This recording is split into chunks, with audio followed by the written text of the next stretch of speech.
อยากไปเฮ็ดเวียกอยู่ญี่ปุ่นแต่บ่ฮู้ว่าจะเริ่มต้นแนวใด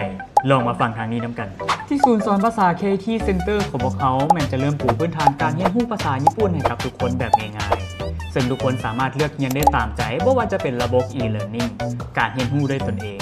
การเรียนออนไลน์ผ่าน Zoom หรือการเข้าเรียนตัวจริงแบบซึ่งหน้าก็ได้เช่นเดียวกันอยู่ในศูนย์ของพวกเขามันจะแบ่งระดับการเรียนรู้ออกเป็น3ห้องหลักๆเริ่มต้นในห้อง A1อยู่ในห้องนี้มันจะเริ่มเรียนจากศูนย์ด้วยหลักสูตรระดับ N5 ซึ่งจะเป็นหลักสูตรการเรียนรู้ที่พื้นฐานที่สุดในภาษาญี่ปุ่นห้อง A2 มันจะเป็นห้องที่ต่อยอดความรู้สู่ระดับ N4 ซึ่งจะเป็นระดับที่สูงกว่าและเนื้อในบทเรียนแน่นอนเลยว่าจะเข้มข้นหลายกว่าเก่าห้อง A3 อยู่ในห้องนี้มันเป็นห้องที่เจาะจงสายงานทักษะวิชาชีพการดูแลผู้สูงอายุในญี่ปุ่นโดยเฉพาะหลังจากเรียนจบแล้วแมนจะได้รับใบยั่งยืนการเรียนจากศูนย์ของพวกเขาอีกด้วย